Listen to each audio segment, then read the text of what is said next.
Hello. Welcome back, guys, to Gear Guide 201. By the way, if you guys haven't watched the first part of the Gear Guide video and you're new to the game, click the card appeared on the top right screen. Right, that's the first part of the Gear Guide. And this video, I'll be going deeper into gear enhancement, and it will be divided into 4 main parts. So if you guys want to go to any of the parts, feel free to click to any parts that you guys want to find out from the timestamp below.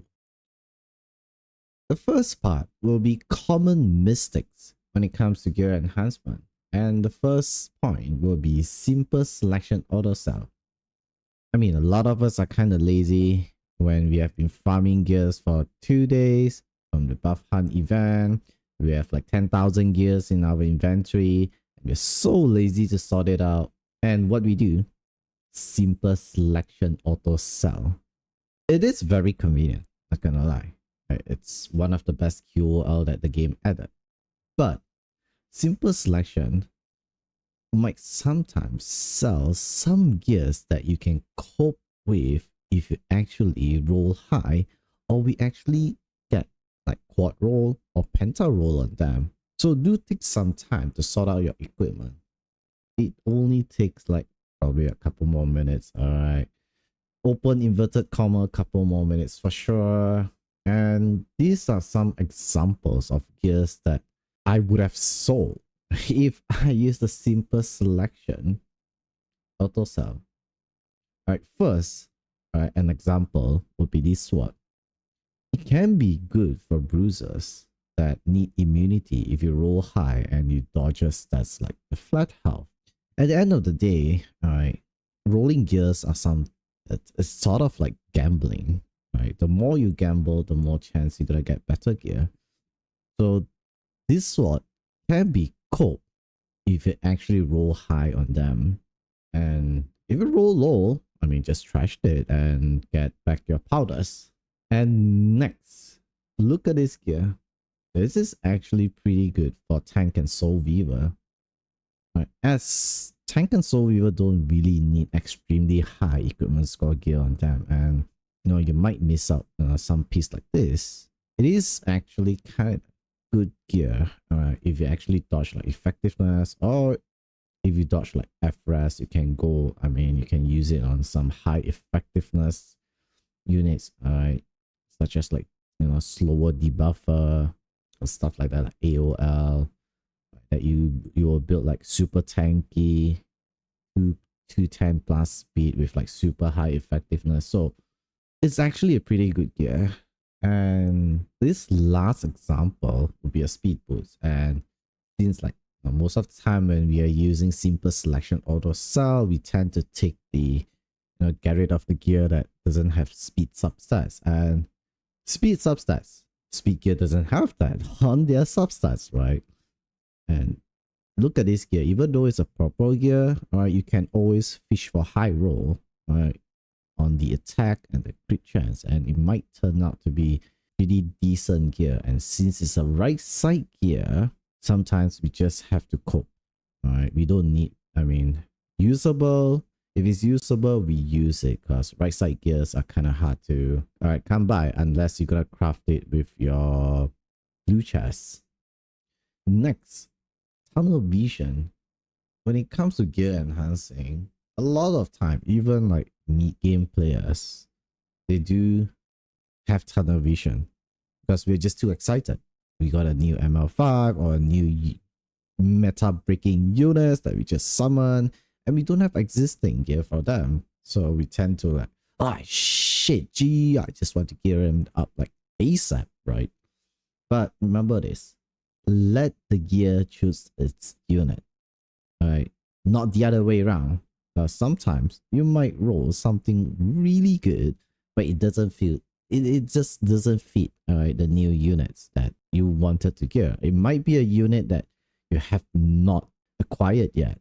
And some players, what they do is they actually force it by modding the stats away just to fit the newly summoned unit, and in result, it lowers the quality of the gears, where it might work better for units that either they don't have or units they have. It's just that they have them geared, so they don't care about improving the gears there. So take note of this. One good example is, look at this sword.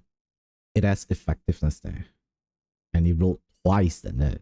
It's not really worth it if you actually mod the effectiveness away so that it becomes like a full DPS piece gear, right? But look at it in another way, another point of view. This sword might be good for other units, such as like a unit that does requires a bit of effectiveness while being a DPS, something like Bryceria or something like Bihu. Before you do something, you can always ask. I mean, if you're unsure, you can always ask someone, see like, is there any units that fit this gear? And the last point will be equipment score too low, too much flood. Yes, I mean, it's pretty common. Okay, where sometimes we roll kind of low roll, or sometimes we roll a bit too much flat stats. But kind of on a pretty niche situation, all right, because some units doesn't require high equipment score to be good, right? Their existence itself is good enough. One good example, right, would be the green Roana, right? And I'll show you my green Roana. It's using a level 75 gears, and yes, I use this Roana even in Emperor rank RTA without any problem. So certain units are fine.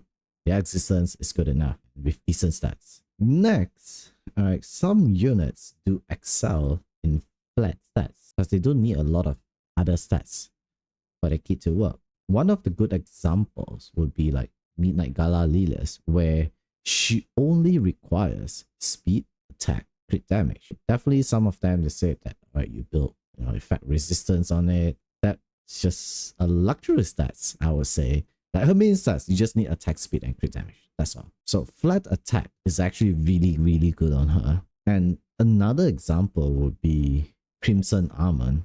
Crimson Almond is one tank that only requires bulk and nothing else. Obviously, having effect resistance is good. It's a luxury. You can ignore it if you don't have it. And I'll show you my Crimson Almond ring. It sucks. It looks like a gear that haven't been through any enhancement yet, but it works fine. It's actually pretty good for him with main stats as health percentage, with flat health and flat defense being rolled into it with horrible equipment score. It is what it is. It works for him. It works perfectly fine. Alright, because his job is just to be as bulky as possible. Alright, to provide a big initial shield, right, because he's on a protection set, and soak up as much damage as possible and staying in the battle as long as possible to provide mitigation. Part 2 will be Mod Gems. Mod Gem is considered one of the most scarce resource. It is also considered one of the most important resource because people tend to use it to min-max their build. And first of all, where to get it? Usually, you'll get mod gems from in-game events. They do have special side stories sometimes from time to time. Besides that, you can get it from your expo. So do your expedition, guys. Don't be lazy. And next will be Alchemist Steeple. So from Alchemist Steeple, you can actually exchange, alright, for the mod gems that you want by recycling unused mod gems that you get from Expo. Next, how to utilize them efficiently. The best is to use it when you're finalizing your build, not when you just get your fresh plus 15 and you'll be like, ah shit, I don't need F in this weapon, I don't need F rest in this armor, I'm just gonna mod it away. Nah, don't do that. And most of the time, we only mod the stats that we enhance once in it or none, because modding stats enhance will result in lower quality. right? And sometimes you really want to mod the stats, but it results in lower equipment score. I'll show an example for this. This necklace, I'm using it on my Genoa, and I can always mod the defense percentage to flat attack. And definitely it will result in lower equipment score. Some people will say that, shit, it's bad because you're lowering your equipment score. And some people will say that, do it because it's a stats that your unit need it and your unit doesn't need defense. It really depends. It really up to you because at the end of the day, if you mod it to attack, you will just narrow down the usage of this piece in the future. So you can't put it on a bruiser. You can only use it on like a full DPS unit that doesn't require any bulk stats. But put in mind, this is just an example. I take note of this because for Tauren gear, usually you just go full DPS stats, right? Defensive stats is kind of not needed on a Tauren stat. I mean, on a Tauren set, yes. I mean, I could not find a better example for this case, so I just have to use this piece. And the last part, when you have done enhancing your gears, reforging them, getting units, and we'll be asking ourselves, like, how do I actually build this unit? What stats they want? What are the average stats? What are the most used sets? First of all, Freeballs. This is a very informative website. It's actually one of the places where you can actually see what are being built, what are the average stats, what are the sets that people use. But take it with a pinch of salt. Some of the units that you want to build, you need to base it on your account tuning. So it might be a bit different, it might be a bit faster, it might be a bit slower, it might be having more attack, especially if you want to tune for dual attacking. So take those stats as a reference and not something that you need to follow it strictly. Newer players might not have gear quality to meet the stats, and units is still fine, it's still usable, even though you can't hit the average stats. It depending on what rank you are in. And next is Discord. Discord is a place where you can actually ask around, and it's very helpful. Alright, believe me, when you ask, people will answer. So being proactive and asking is one of the most reliable way to improve in game. Don't be shy. I mean, people won't come up to you and tell you that, dude, I'm gonna coach you, man. Nah. You need to ask, man. You need to ask. So there's a lot of community Discord around, or streamers Discord that you can join, and most of them are very active. As long as you type a message, you ask, and don't be a dick, people will definitely help you out. And yes, you can always join my Discord. My Discord link is down below too. And lastly, the best place would be stream.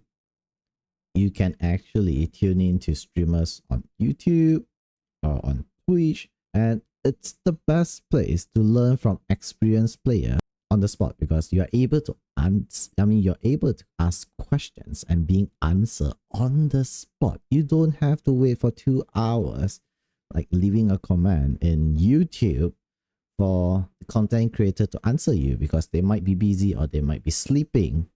And yes, tune into their stream and support them. I mean, if you're not asking questions, like, watch how they actually play the game and learn from them. And obviously, I do stream on a daily basis too. CacW.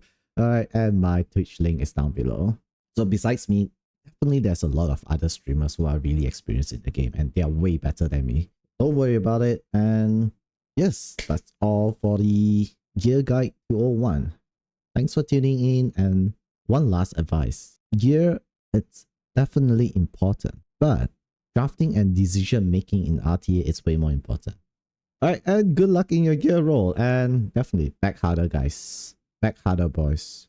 Trust me, just back harder. Bye, guys. Remember to subscribe and click the bell for notification.